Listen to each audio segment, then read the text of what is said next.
Уважаемый Сергей Макарович, рад приветствовать вас и делегацию у нас здесь, в Абхазии, и на этом нашем совещании.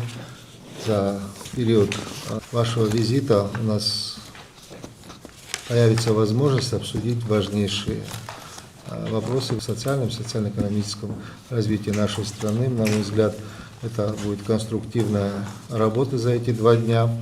А вот у нас наше профильное министерство, ведомство к такой работе готовы. Очень предметно, полагаю, будем обсуждать все наши вопросы, которые обозначены в повестке. Наметим планы, несомненно, и на дальнейшую перспективу нашего сотрудничества уже на обозримое будущее 26-30. К такой работе мы готовы. Хочу обратить внимание, что она строится не только в таком формате, мы и до этого очень часто общаемся и в режиме ВКС, и в телефонном нашем разговоре с вами очень часто обсуждаем вопросы. Поэтому сегодняшнее присутствие, еще раз повторюсь, вас и делегации вашей еще раз подтверждает о том, что предметно обсудим важнейшие направления дальнейшего нашего сотрудничества, безусловно, определяя приоритеты в социально-экономическом развитии страны.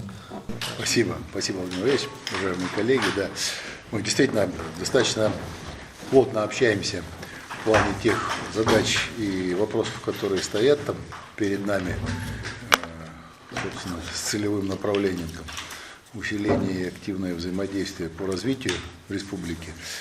У нас, собственно, визит разбит на 2 этапа.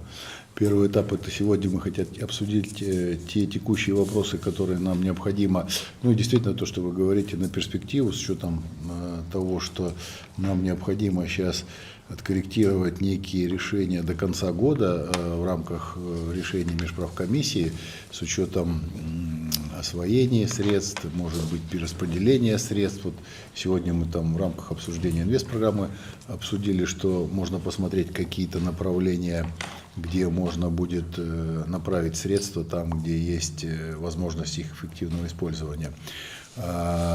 Плюс действительно там вопрос, с учетом того, что у нас уже середина фактически ноября, нам необходимо там завершить работу с формированием госпрограммы и инвестпрограммы, акценты расставить на следующий период.